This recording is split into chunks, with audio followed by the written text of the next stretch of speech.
面追查事件真相，掌握证据变化。观众朋友你好，欢迎持续加入新闻大白话，我是主持人谭英文。节目一开始来介绍今天的特别来宾，首先是耶鲁政治学博士郭正亮，大家平安。前张千舰长黄征辉，主持人、各位观众，大家好。前驻纽大使谢文吉。主持人好，各位朋友大家好。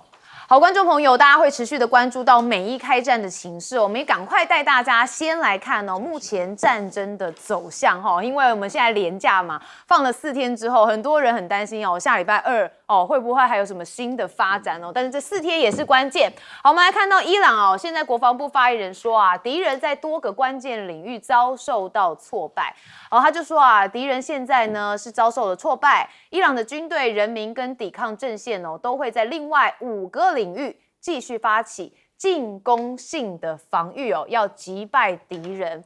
好，那当然呢，在前一波是90波的打击当中其实伊朗这边就说他们已经有导致数十名的美方人员死伤。好，我们来看相关的画面说在这一次的行动当中，革命卫队对多个目标实施打击，那包含位于阿联酋的美国钢铁厂、巴林的美国铝业以及以色列军工企业相关的设施，那甚至美国的驻巴林基地在这次行动当中也造成了数十名的美国人员死伤。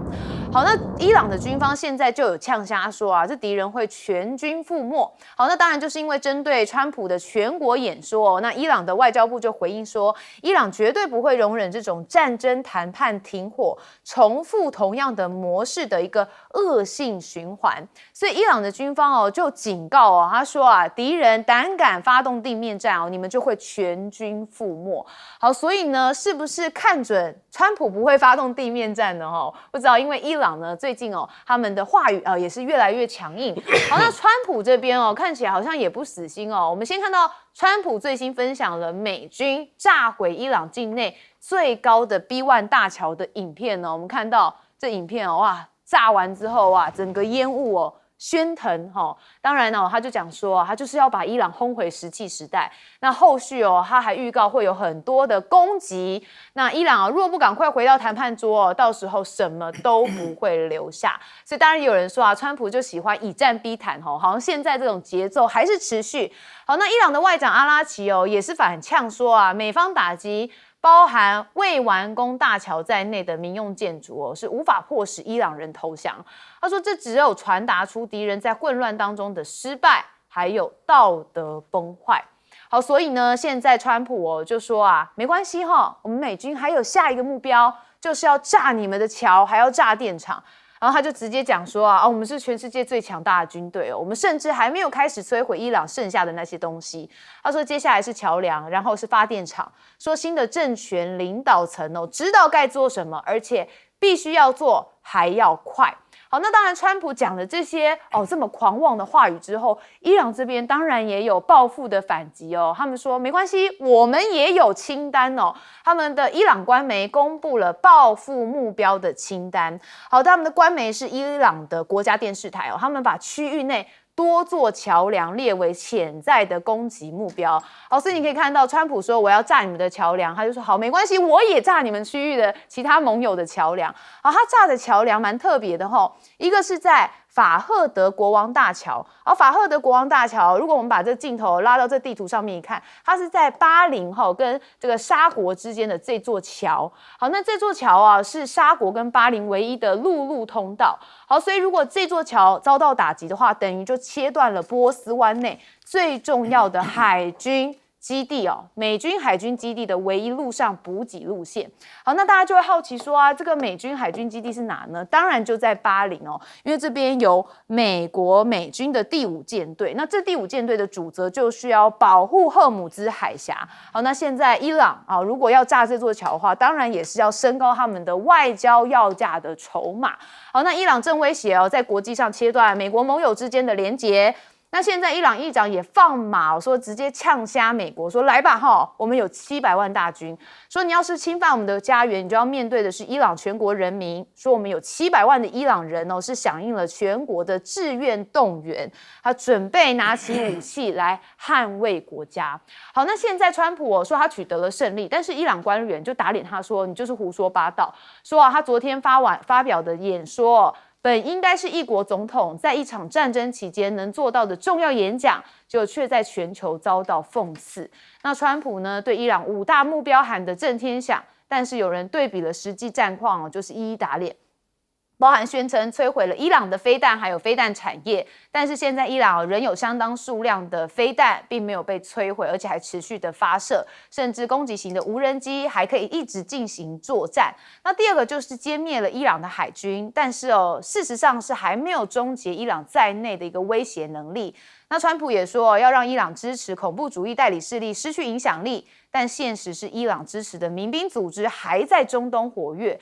那第4个则是阻止伊朗取得核武，但现在情报说还是有部分高浓缩铀可能藏在地下设施当中。好，那最后一点则是川普提出了更替政权目标，也呼吁伊朗人民在战后要接管政府。但是我们看到伊朗的神权政治的政权没有瓦解，甚至也没有出现大规模的民众起义。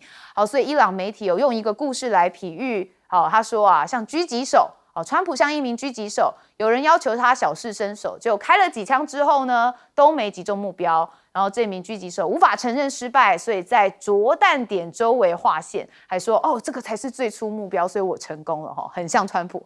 好，那川普的演说4个显而易见的含义就是第一，无法坦诚，无法达成战争主要的目标；第二，宣扬成就，并为宣告赢得虚幻胜利来铺路；第3，坦诚无法让赫姆兹海峡重新开放。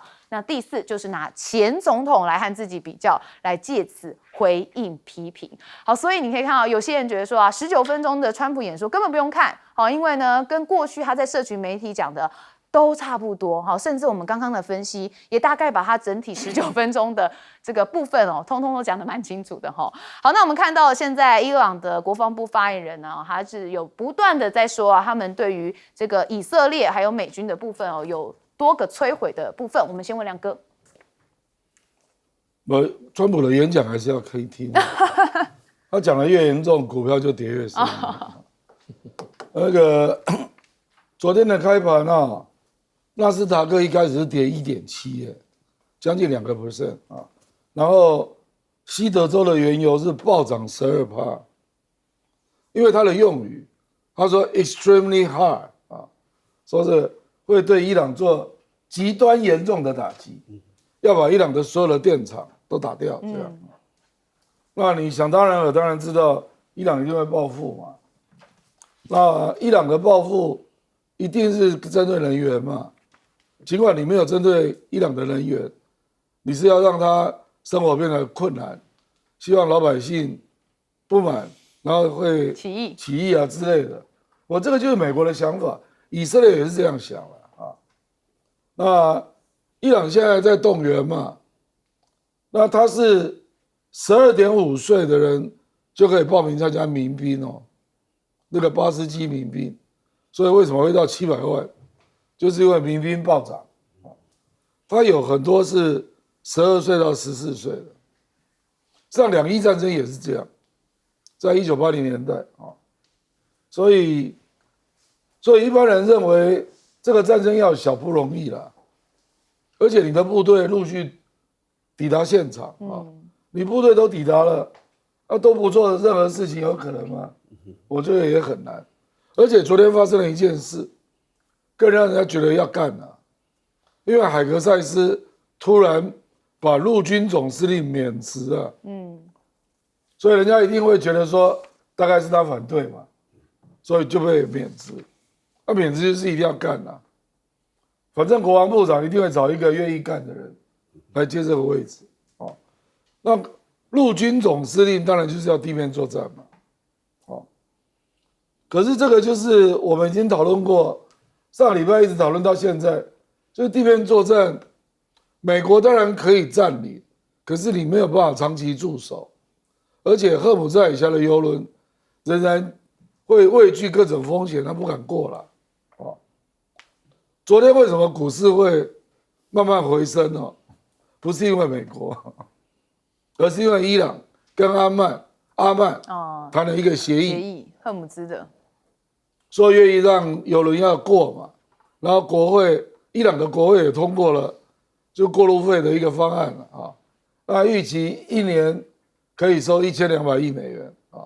那伊朗的意思就是他愿意跟阿曼分啊，所以我觉得他也很聪明啊，就把周边的国家拉进来，就说我们也要独吞啊。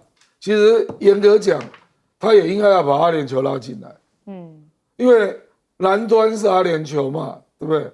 北端是伊朗嘛，那伊朗过来就是阿曼嘛，所以我觉得他已经开始有这个思维，这样就对了啦，可是这个战争还是难免，那僵局也难免，那川普在地面作战陷入困局，看来也非常难以避免，所以呢，现在很多人赌盘啊，赌说会打到5月的，现在已经超过了40%，超过40%的人认为会打到5月啊。好，对，因为5月中他要到北京嘛，所以可能大家预估他在5月中前会结束。好，舰长，这个因为有川普在这个战争里面是一个主要的决策者，所以每一天我们都可以看到全世界一个新闻出来，又一下股市大涨或是大跌，所以让我们都非常的担心。但是这是一个变化，但是我可以讲一下它的基本盘啊，这个整个的大趋势是这样的。你可以看第一个，伊朗是被打的人，你知道。他希望被打吗？他当然不希望，所以伊朗一定希望结束战争，但是你不能随便打他，他也是一个这么大的一个国家，对不对？所以你就看现在伊朗所有的做法就是你打我，我打你，他就是一个报复。你不打我，我基本上我不打你；你打我核设施，我也打你核设施；你打我电厂，我也打你电厂；你打我能源，我也打你能源。伊朗一直在做回复的动作，这是一个，这是伊朗，基本上他希望结束。第二个，川普。原来他认为他的战争目标很单纯，就是第一个斩首，然后内部就开始有人来复合，然后推翻了政权，变成亲美。我觉得他认为这个东西很容易达成，结果现在显然没有办法，而且整个的趋势的发展，你就知道他的现在民调也好，全世界对他的评价也好，越来越差，越来越差。他前几天还说这个所有的报道，他有97%的负面，他这样下去他会毁掉的。而且你看到他的。就是讨厌他的人越来越多，越来越多，这个趋势完全回不过来，所以他实际上后不后悔？大家知道他一定要立刻结束。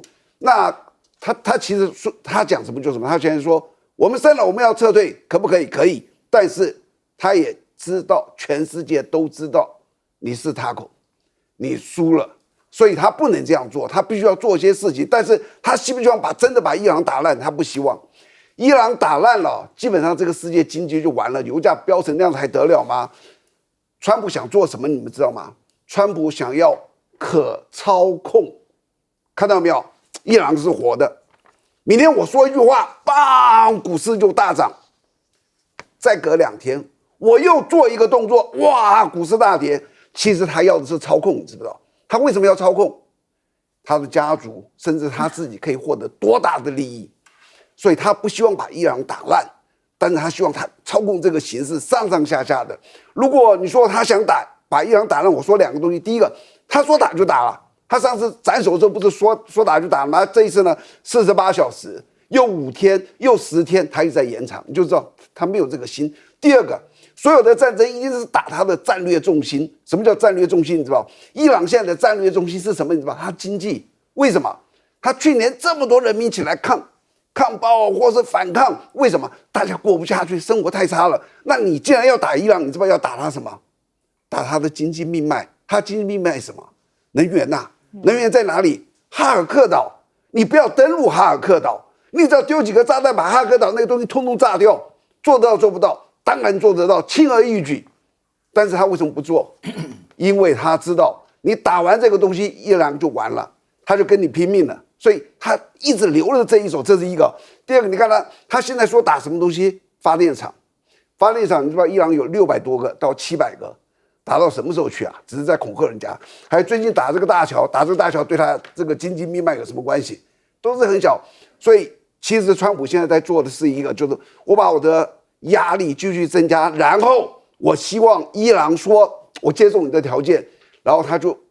名正言顺的，我们美国胜利成功，然后再撤军，这是他在追求的一个东西。对，每次他都有这种一贯的，好像在商业谈判他把它拿来当做全球的一个国际的这个局势上面的一个这个投射的手段。我觉得其实对人民是不公平的谢大使。对，其实川普昨天的那个演讲啊，事实上全世界包括美国给予的评价都很低。不过他最后造成的效果就是最主要站在经济的数据上面，就是油价猛飙，油价猛飙，因为他讲了一个2-3周要猛打嘛，对，看起来他给的整体的方面的这个讯息是不会撤，还要继续打。那这样子的话，那关心国际经济发展就不会乐观啦。那接着今天他又在他的这个出手学上说，我又打了伊朗的一座大桥，是不是最大的一座桥？那这个现在就是说，我们这边在讨论说，那伊朗要怎么回应？对，外界在这个揣测，就是说可能会打那个沙特跟这个巴林中间的那座大桥。我认为就是说这个可能性不是绝对的。为什么？因为事实上的话，伊朗现在跟这一些海湾国家，事实上已经形成了一个默契了。就是说我打的所有的你这些海湾国家的目标，基本上都跟要美国有关。那这座大桥跟美国没有直接关系，所以会不会打这条大桥，我觉得就是要打一个折扣了啊。那当然可能是传出这个消息的话是带风向，或者他希望伊朗去打，因为伊朗现在如果这样打的话，那就是直接打这些海湾国家的，直接打他们的目标了。这个对伊朗来讲并不好，因为他目前为止，美国现在在这个中东地区的作为，海湾国家并不满意的。其实他们是在中间一直想要促成美国停火的。那透过了这个巴基斯坦这个外长前2天不是跟王毅外长还提出了5点和平计划吗？其实你要看巴基斯坦，它就是代表海湾国家，而且尤其是代表这个沙特的这个立场。所以呢，我在想就是说，可能伊朗可能会打击的目标，可能还是以色列为主，要不然就可能会去打这个伊拉克。那因为伊拉克跟这个海湾国家关系并不是那么密切，所以呢，就看伊朗他怎么样来回应了。因为等比回应的话，势必要找一条桥来轰一下的。那是选什么桥，我们就看伊朗看他的战略有没有持续性。好，不过从川普这个谈话之后，我们大家看到各方的论点就是好像中须一战但什么样的战法会打到多大？大家还是持续关注。我们休息一下，马上回来。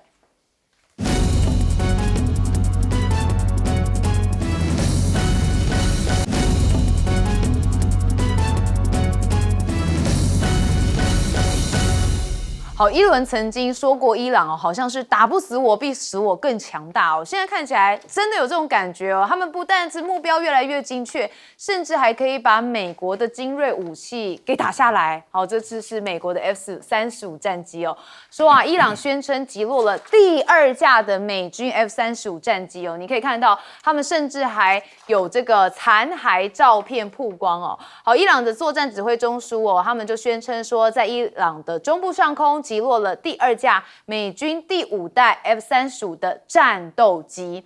好，那现在伊朗这个展开的是真实承诺4的第91轮的军事行动我们带大家来看相关画面有曝光，伊朗是对以色列的特拉维夫跟海法中心地区进行了新一轮的飞弹袭击，1枚数百公斤的伊朗弹道飞弹已造成打击目标多处的严重毁损。好，那伊朗这边也说他们甚至还击落了1架敌机，摧毁了多处以军的基地跟设施。那他们的革命卫队宣称，他们在伊朗国家防空网络的控制下击落了1架敌机。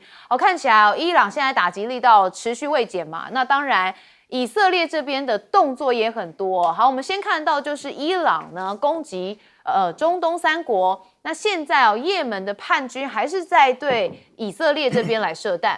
好，也门叛军青年运动也第4度的对以色列出手。那青年运动的发言人表示说，已经朝着特拉维夫这边发射了多枚的弹道飞弹。那锁定的就是以色列的关键目标以色列军方也证实哦，稍早侦测到一枚来自也门升空的飞弹。好，那当然现在局势哦看起来是变得更混乱了。好，那伊朗的百年医学机构被击中，那当然现在哦，伊朗对这件事情也是很不开心哦。那这就是美国跟以色列攻击伊朗首屈一指的医药健康研究机构。伊朗政府就痛批说啊，这是对国际健康安全的直接攻击。那也遭到了美国、以色列数波猛攻之后，伊朗的2大钢铁巨头就被迫停摆。那他这2大的钢铁巨头指出说，在美以数波攻击之下，他们的钢铁厂已经被迫要暂停了。那伊朗的革命卫队呢，就警告说，如果再有类似攻击事件再度发生，就会采取进一步的报复行动。好，所以现在就变成是美以打伊朗，伊朗也打回去，这样打来打去，好都没完。但是目前看起来大家还是最关心的是美国有没有可能发动地面作战？发动的范围在哪里？是哈尔克岛吗？还是防御之湖？好，那当然现在看到了一个人事相关讯息，就如同亮哥刚刚所说的，美国的陆军参谋长被赫格塞斯要求离职。好，这是美国国防官员透露，国防部长赫格塞斯指示陆军参谋长乔治上将请辞，而且立即办理退休。好，那相关的原因没有对外来说明。好，那五角大厦近来的人事震荡非常明显。去年前参谋首长联席会议主席布朗就是他，以及海军作战部跟空军副参谋长都相继遭到撤换。好，所以去年已经就有一些人事动荡了所以如果你对比今年川普的一些军事行动，是不是当时这些人都是 say no 的但是川普就不开心把他 fire 掉，有没有这样的可能性我们等一下专家来帮我们讲。好，那当然川普私下有询问撤换连国家情报首长恐怕也都职位不保。好，这一位情报首长叫做加巴德那据华府的知情人士透露说川普近几周有私下的询问内阁官员要不要把加巴德换掉。好，是不是因为中东情势没有新进展呢？还是川普大动作的在清洗军方情报单位人士也都被要换掉的可能性很大。好，那美国人是不是受够了？因为 CNN 最近公布了一个最新民调，只有34%的受访者表示在某种程度上面支持美国对伊朗采取军事行动，但是反对者上升到了66%。那其中强烈反对的更高达43%，那甚至71%的受访者是反对国会授权拨款2000亿美元用于对伊朗进一步的军事行动。那68%是反对向伊朗派遣地面部队。好，所以你可以看到每一个数字都是非常高反对的人很多。好，如果我是美国人民，我也反对。好，因为我吃都吃不饱，睡都睡不暖了，还要去打别人这搞得有完没完？好，连我们亚洲国家现在也都有一些能源问题所以真的是让大家觉得受够了。所以这标题不是只有美国人受够，是全球人都受够了好，我们还是看到伊朗现在对于这个第2架的美军 F-35战机，他们宣称击落，甚至还公布照片。我们先问亮哥。我这个发生第2次那因为 F-35是逆中嘛，照理讲雷达应该是照不到，所以是光电照到。那一般认为是红外线侦测。上说是那个引擎。对，因为它飞得太低，是因为它距离有限，所以它一定是低飞了才会被看到。那会低飞就是大意嘛，你自认为有完整的制空权，所以你不担心被火炮打下来。2次大意这有什么稀奇呢？大国就是这样大国在走衰运都这样就是这大意，你就认为人家都照不到你嘛。可是红外线还是会侦测到你那个尾巴的热源。那这个俄罗斯的判断说是用伊朗的358飞弹打下来的那个358飞弹也不是直接击中，它是会在你附近爆炸，然后你被碎片碰到，你就掉下来所以美国当然就会说了，它是不是被击落它是发生状况，然后紧急迫降结果迫降成这样所以我觉得应该还是红外线看到的啦，应该不是雷达啦，因为雷达那个导弹就会直接击中，那它应该不是被击中击中就空中就爆炸了嘛，对不对？那这个我们看到这个美国不断的在军队做整肃啊，有一些事实上是过去的恩怨啦。因为那个布朗去年主要就是对那个 DEI 他的执行可能就不够严厉嘛啊。其实美国是这样啦，你如果对特战队、对陆军啊、对女兵的要求、体力的要求了啊，那个也许有一定的合理性啊。可是对飞行员、对海军的操作人员，我觉得坦白说，女生也蛮优秀的啊。美国有很多优秀的女飞行员啊，女生本来就很优秀，是啊，一直都很优秀，对，女力 power， 对不对？我的意思就是说，海空军是这种现代的军种，其实男女差别不大。对，大陆有好多舰长都是女生嘛，对，对不对？所以我是觉得，很可能川普就是用陆军的角度去看海空军，那就会引起一些不满嘛。那可能是执行的人就觉得你这个观点太偏了啊，就因为这样就结下了。因为川普那个时候有弄出一个绝对的比例了，就你一定要淘汰掉多少多少啊，就跟那个非法移民一样，他都用绝对的比例。那我认为就是执行不是很严厉了，所以就结怨。那海格赛斯本来是基督教救世军，坦白讲他也是极右的啊。那他对于这一种问题，本来角度就是非常的大男人嘛，所以我觉得这次伊朗可能有些人是反对地面作战，那海格赛就趁机会也扫掉一些不听话了。所以坦白讲，愈这样下去，美国真的会完蛋了。比如说那个 Tulsi Gabbard 就是对那个国家反恐中心主任所讲的话，他没有出来反驳嘛。可是那个反恐中心讲的那个肯特讲的都是事实啊。那Tulsi Gabbard他也是国会出身的，我觉得他觉得没有必要唯心之论讲到这个程度了，所以他没有出来反驳，所以也被盯上了。好，舰长怎么看？首先，大家有没有发现伊朗越打越猛，越打好像越厉害？我觉得有2个原因，如果你了解，你就知道这是一个正常的发展，我一点都不意外。第一个就是伊朗的军事科技非常厉害你看我们台湾一直想造潜舰，是不是遭遇很多困难？伊朗是全世界15个能够自制潜舰国家中的一个。第二个除了这个潜舰以外更难的水下的是重型鱼雷。伊朗是全世界9个能够自制重型鱼雷国家中的一个，你就知道他科技不差，这是第一点第二个，伊朗已经想过了这场战争要怎么打，他知道他最大的就是他的这个山川地势、铜墙铁壁的那个外壳，所以你怎么炸我只要躲起来，你就对我莫可奈何。我只要打不死，我可以告诉你，最后我就是赢。所以他怎么办？他要保存有生战力。他所谓保存有生战力，就是我这弹药慢慢打，我绝不是一下子给它打光，我有几千枚的这个东西。好，这个时候你去想，你是伊朗的决策，就是说我今天有1000多个这个攻船的这个飞弹，它有不同的形式、不同的年发展出来，就是30年嘛，它当然有了30年都这个累积的。今天战争一开始打，你是先打那个最先进的、最近造的，还是先打那个最老的、最旧的那个？你先打哪一个？你当然打最老最旧的嘛，因为那个东西要出清啊，你再不打它也是废物了，所以他从最旧的开始打，最旧的打完了，再打中间这一型的，这个打完了，这个打前，所以你就会发现他武器是越来越厉害，这是一个。接着我要讨论一下，就是美国有时候在想，美国其实你照川普来讲，他赶快美军撤回去其实是最好的。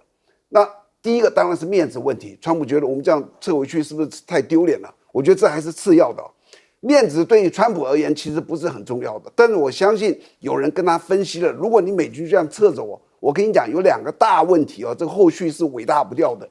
第一个就是连美国都撤了，意思是代表说他打谁打不过，最起码没有把他打死。伊朗从此穆斯林世界整个以色列这个周围的所有国家，各位从那天开始，谁是这个世界的穆斯林世界的老大？会变成伊朗。那伊朗这个心，你想想看。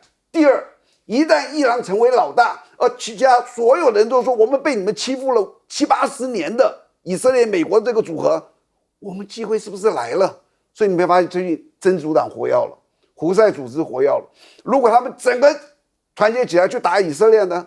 我跟你讲，这个问题是非常严重的。所以，哎，对呀，也门的胡塞组织，所以最后的结果就是，哎呦，我们还是在那里先撑一下，看是不是能够把这个场面给压制住。好，所以你看啊，这个川普一开始发动这场战争哦，就是错的。谢大使，对，川普事实上他现在已经开始怪来怪去了，对不对？他第一个怪的 Hexas 啊，对不对？现在要把他情报总监给他干掉，对，一个个来嘛。找战犯啊，抓战犯啦，所以现在川普其实就跟这个战争打没有第一、第二礼拜，美国的很多学者就说，川普现在最大的问题是找不到出口，怎么样离开那个战场，到现在还找不到一个方法。那现在他怎么了？打桥梁了，打钢铁厂了。那如果说在下面他打这个发电厂的话，那就表示啊，他这个还是深陷其中出不来。那他会不会打呢？其实就看双方的谈判、外交谈判啊，是不是正式展开了？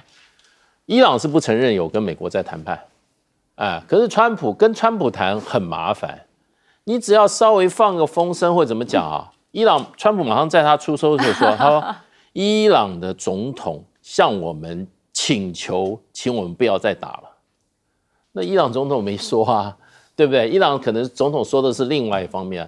因为川普这个人不讲武德，你要谈判的谈判桌上的事情不要随便拿出来外面讲，那你是会破坏谈判的进度。可川普这个人不是这样，他稍有所得他就给你全世界去掀，所以呢，现在伊朗也不跟他谈。不过伊朗有承认一件事情，他说我们有透过这个所谓的调解者斡旋者之间在交换讯息。其实就是已经把双方立场这样互相交换了，所以并不是说伊朗说我没有在谈判就没有谈判，其实谈判就是你把你的条件讲出来嘛，对不对？你不满意的话，下次再提一个条件。那所以这个谈判不一定要坐在谈判室里面，不一定要有谈判桌，你只要能够双方的意见在交换的话，其实实质的谈判就已经开始了，不要去谈那个形式。所以现在我觉得川普如果再下一波再打这个发电厂的话，就表示谈判桌上又没什么进展。那最后他会不会打这个所谓的川普自己讲的，我要打你的石油跟天然气设施？我觉得我还是一半不太肯，我觉得不太相信。因为一打的话，那对不起，油价就不是117了，油价127、137、147就一直往上窜了，那川普受不受得了？当然我们就会预估一下后续的发展，但是我要说，川普真的不是普通人哦。有时候我们的逻辑思考是想不到他的脑袋里面去哦。好，我们还是多看新闻大白话来更了解后续的发展。我们休息一下，马上回来。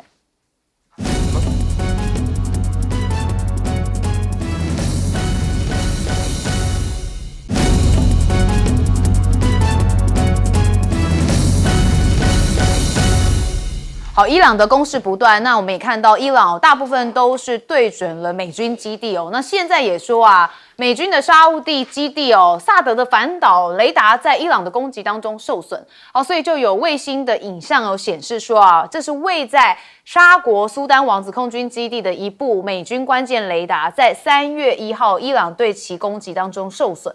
好，这个雷达的型号，那当然你可以看到叫 ANTPY-2， 是美国萨德反导系统的一个核心设备。那这个雷达呢，移放到露天区域那天线就有烧焦的痕迹，甚至有大块的缺损所以相关的画面曝光。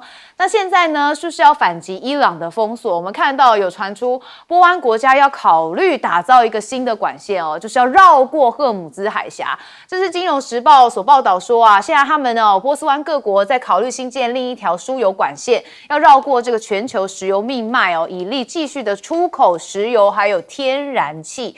好，那波湾国家提案授权动武来保护荷姆兹，现在中俄法是联手的反对。我们看到联合国安理会是针对由巴林提出要保护荷姆兹海峡跟其周边商业航运的安全。那中国对此是已经明确的表态说反对任何形式的授权动武。好，这让攸关全球能源命脉的决议案是再度陷入一个僵局。那说伊朗现在也正在设立的就是赫姆兹的海峡收费站。那这个海峡收费站呢，就说要以人民币稳定币来结算。那当然，它这个伊朗呢，就在这边有一个航道走廊，那检视传播背景啊，是不是跟美国还有以色列有没有关联？然后收取以人民币或者是稳定币作为费用。那以战前的运量推估伊朗每年是可以赚1200亿的美元。好，所以现在赫姆兹海峡打不通美国又要撒手不管了。现在波湾国家开始伤脑筋了好，那这也看到大西洋的问题因为我们看到美国卡弹药。法国也发展海马士级火箭系统受限，那德国也碰壁了。这是法国正在推动新一代的火箭炮系统发展，要作为现役多管火箭战力的一个替代方案。那美方尚未授权这个系统使用其主力精准弹药，那会使得相关计划在部署跟外销上面有一个限制的状况。好，德国先前也推动了一个火箭系统那当然也曾寻求整合美制的弹药。但是同样未获批准，所以就有人认为美国现在好像用小动作一直在卡自己的盟友因为盟友都不挺他们。好，那英国现在对于赫姆兹危机这个主导了他召集了大约是40国来谈这个危机的问题。那在英国主导之下，那40国开会讨论赫姆兹海峡的问题。那这个会议跟与会方包含3月曾签署联合声明跟后续同意参与合作的国家，有英国、有法国、有德国、有意大利、有阿联酋等国，但是美国没有受邀。好，那现在法国总统马克宏呛瞎美国川普他是说试图采取军事行动强行开通赫姆兹海峡是一个非常不切实际的想法。同时强调战争跟和平不是一场实境秀那针对川普先前批评北约不愿帮忙，马克宏有回应但相当冷淡。他说不愿对美以两国自行决定的行动多做评论。他们可以抱怨没人帮忙，但是那不是我们的行动。我们希望尽快的实现和平。好，那川普现在批完北约之后他又点名了另外其他国家。我们看到他在一场非公开的参叙上面就讲说对于某些更依赖波斯湾石油的亚洲国家也很不满他点名谁？点名中国，点名以后比喻日本还有南韩等国。他说你们应该要负责海峡安全维护不应由美国来承担好，所以跟美国当好朋友也不见得有利嘛好，那当然跨境指导嘛，现在中国网络上面出现了民间志愿军的现象。好，这有一群他们是具备技术工程背景的使用者来分享军事分析还有技术知识，那试图要协助伊朗应对美国的军事优势。那在这个老虎聊世界的发布里头就讲说伊朗如何以低成本的系统来对抗美国 F-35的逆中战机的影片。就5天之后，伊朗就宣称击中了一架 F-35，所以时间点就引发大家的关注。好，那另外美国情报公司也揭露，伊朗正在透过一家幌子公司的秘密网络规避国际制裁，那要重建他们自杀式无人机的部队。好，那这公司充当一间香港注册公司的无人机经销商，那透过另一中国公司来采购关键的零件。好，所以当然这场战事变得比较复杂。那当然现在看起来这个伊朗还是持续的在进攻。那现在大家更关注就是赫姆兹海峡，我们还是先问亮哥。欧洲反对美国有多种原因第一个就是军事上不可行嘛。坦白讲，美国的军事专家也不是不知道，就川普在那边瞎搞嘛。不知道有多少军事专家都跟他讲，你这样会害到美国所以第一个是军事啦，那第二个就是经济嘛。我首当其冲我怎么能够得罪阿拉伯？欧洲是人员短缺嘛，尤其在美国又把人家的俄罗斯那个北溪2号给炸掉，然后害得他们大量转移到卡达拉麦，结果现在又中。所以你想一想，你如果是欧洲人，你会怎么想？俄罗斯你不给我用，卡达现在你也不惜，造成供应不足，那我们欧洲经济怎么办所以我坦白说作为欧洲的领导人，他只是心里不讲他会觉得你美国根本就没有把我的这个未来的处境考虑在内嘛事实上已经有的国家做严厉的表态了，比如说西班牙，他不让美国的军机从西班牙军事基地起飞嘛，意大利也跟进了嘛西西里不可以飞这个使得美国的空军减少了很大的一个休息的半径啊。而且我昨天还看到梅洛尼啊，在他们的议会讲话，直接大骂以色列，这个也开始了。就是美国内部也一样。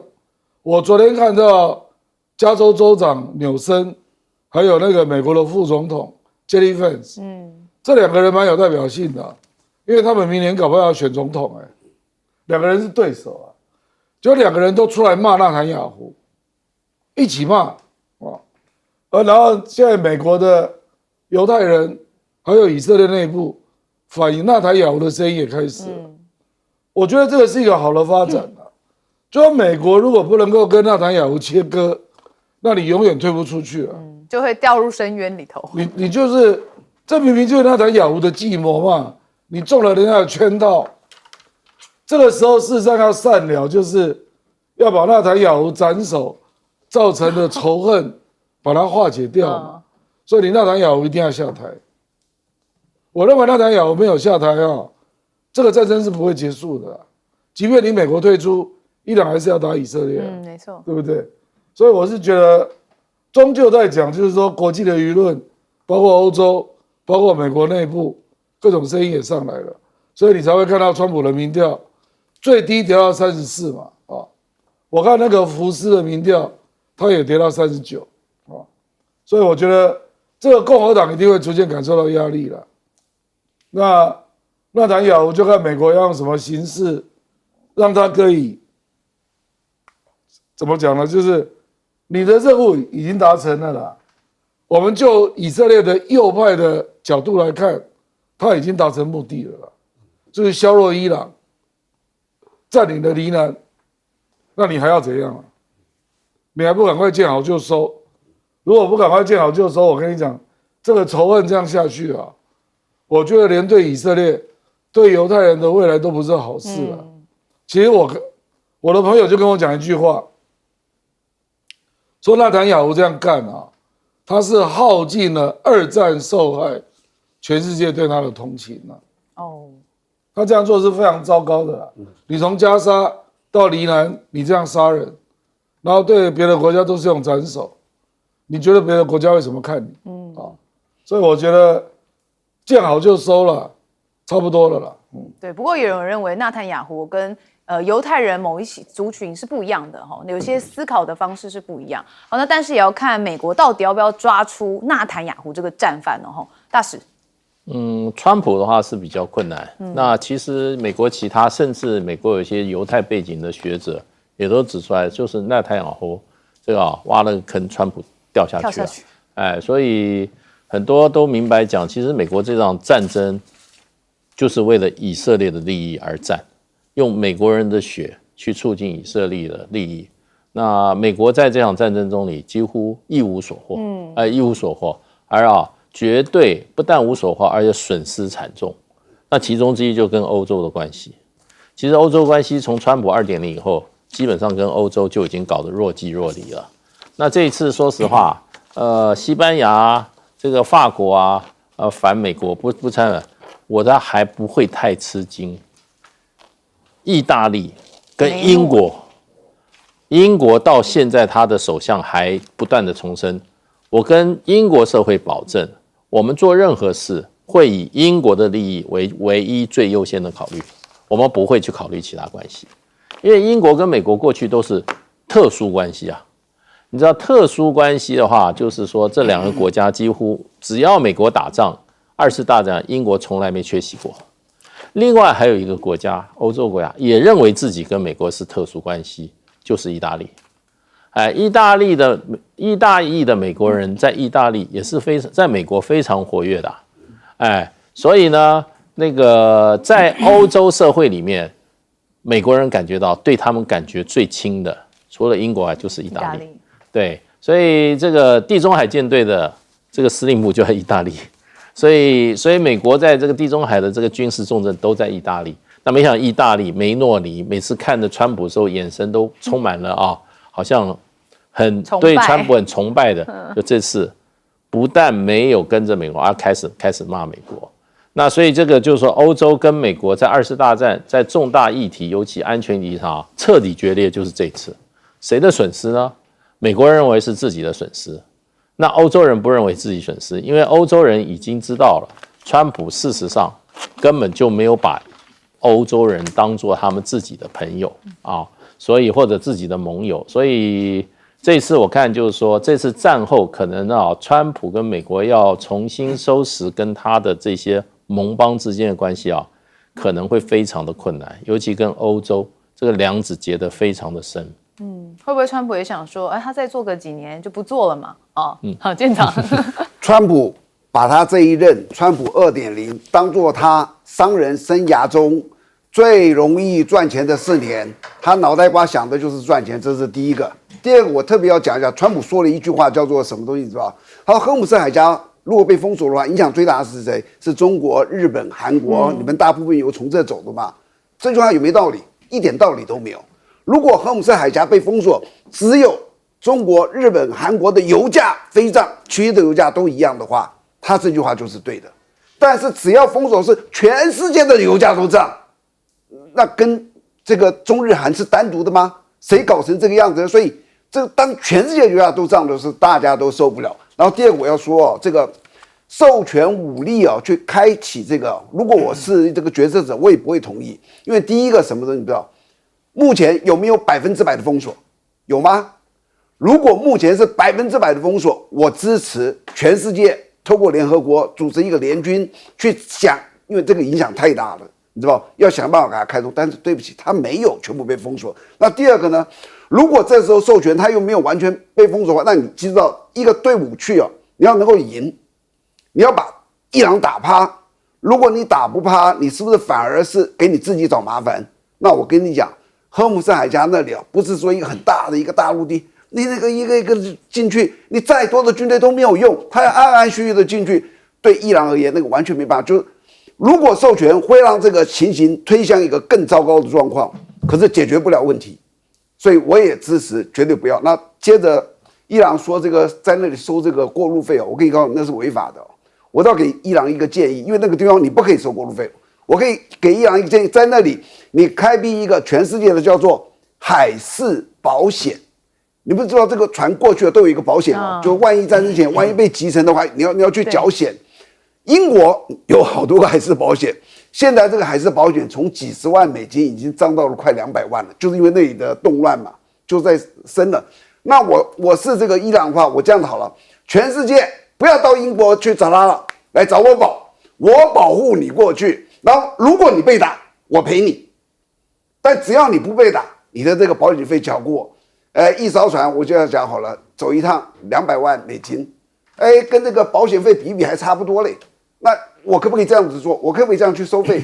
可以的。所以其实我的建议就是，伊朗你不要去做这个叫做过路费，那不叫过路费，你做你的海事保险。然后最后一个，我觉得这个影响太大，你就知道每一天这个东西。每天睁开眼你就不知道明天股市会怎么样，你知道？每个人都受影响，我不炒股票了，我都受到影响。那这个时候，我真的建议中国大陆、北京应该介入。为什么？它够大，它够强，